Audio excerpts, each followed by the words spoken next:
Welcome back, and turning now to U.S. politics. Speculation about which Democratic nominees may be considering a 2028 presidential run is building after former Vice President Kamala Harris rebooted her last campaign social media page. Recent polling also shows Harris among those leading Democrats, and now Vice President JD Vance is leading Republicans. Who else is positioning themselves for the run, and what are the chances? Joining us to discuss is Keith Naughton, a Republican political consultant and the co-founder of Silent Majority Strategies. Good to have you with us today, Keith. How does Kamala Harris stand now for a Democratic primary? Well, right now she's the front runner. She's been the front runner for the last year or so. She's got the highest name recognition. Tens of millions of Democrats have voted for her twice now. So, she's a very strong candidate from that standpoint. I don't think she's that good as a quality candidate. I mean, she kind of steps on her own words sometimes. She doesn't seem to have very good political sense at times. I mean, she's just not a natural in front of the camera. She's kind of awkward. I think she's got a weak team around her, but she checks all the identity boxes for the Democrats, and she is well known. So she's going to be a strong contender regardless of her flaws. Meanwhile, we see California Governor Gavin Newsom there was speculation since the very beginning about whether he's interested in running again for president. What are his strengths and weaknesses positioning him right now for the party's nomination? Well, I think he's very good with the media. I mean, he's very experienced, very smooth. He does have a lot of charisma.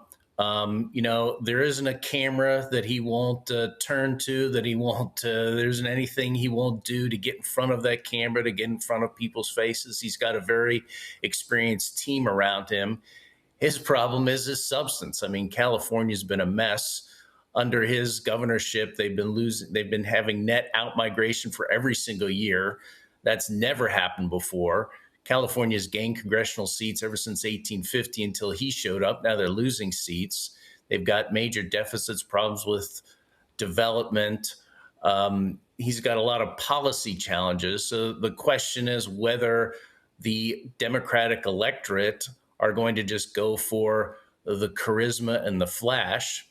There's another problem that he has is he's an old white man. And that doesn't really work in Democratic politics. It's kind of surprising that the elites, or I guess maybe it's not surprising, the Democratic elites are forming around him, but I think they might be missing something in the wider electorate.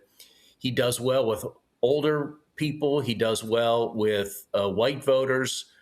Harris does much better with minority voters, much better with younger voters. So there's sort of this generational divide between the two of them.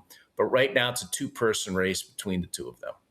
And just last week, President Trump again named Vice President Vance and Secretary of State Marco Rubio as very likely successors for the Republican Party.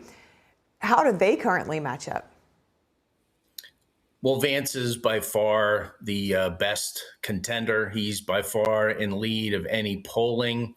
The question is what happens with the rest of the Trump administration? How do things shake out over the next 2 years? It's going to be very hard to dislodge Vance unless there are significant problems or he makes a significant misstep. I think Rubio is kind of waiting in the wings. He's having a pretty good administration. From a foreign policy standpoint, I think the Trump administration has been mostly successful on that side, much more successful than it has been domestically and domestic policy, at least as far as public polling goes. So that helps with Rubio.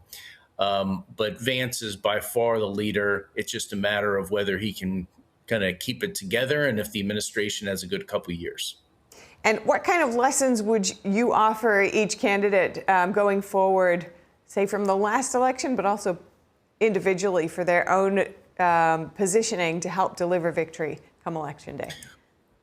Well, for Harris, I'd say fire everyone who works for you because they're pretty terrible. She needs a better team around her, and she has to make a definitive break with Joe Biden. She's got to figure out a way that she can say, look, they kept me in the dark. I had nothing to do with all their terrible decisions. I was just trying to be loyal. But you know what? He was terrible. It's time to turn the page. She has got to kick him to the curb. I think Newsom has to present himself. He's got to do better on the policy front. He's got to appeal better to a broader swath of people, and he's got to come up for a reason why California politics won't take over national politics. For Vance, I think he's got to be more public. He's been kind of quiet. I think he needs to be more forward, defending the president and getting out in front of a few specific issues, taking ownership of some of those stronger issues. I think it's a mistake for him to be quiet because he's also one of the best communicators in the administration. Him and Bessent and Rubio are excellent communicators. He needs to be out there supporting the president more. I think that would help him a lot more, and I think it would help the president. And what do you think about Rubio's positioning? He's very public at this point.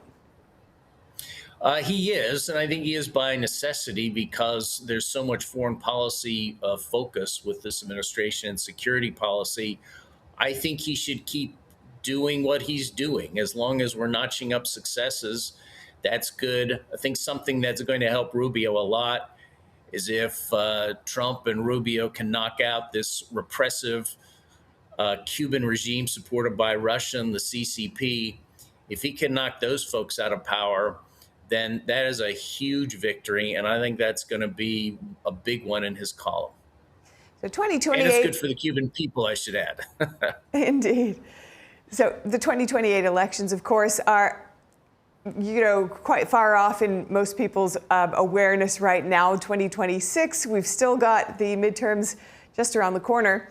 How does all of this kind of constellation positioning beginning potentially impact what goes on come November, and how does that impact 2028? Well, I think the midterms are always very difficult for a first-term president. So I think it's going to come down a lot to the economy. I think if inflation continues to cool down, and I think if the president can be more disciplined in his policy actions and his messaging, I think there can be some recovery there. I think the question becomes, can Harris or Newsom insert themselves in the Democratic off-year elections in a way that pushes their own message and they're able to take credit for it? Alternately, I think Vance needs to get out there and try to find some Republicans, and he can help push over the finishing line. So the midterms will matter. It will matter depending on who can take credit for what wins and who gets blamed for what losses. And we'll be watching it closely. Thank you so much, Keith Naughton. Great to hear your insights. Thank you.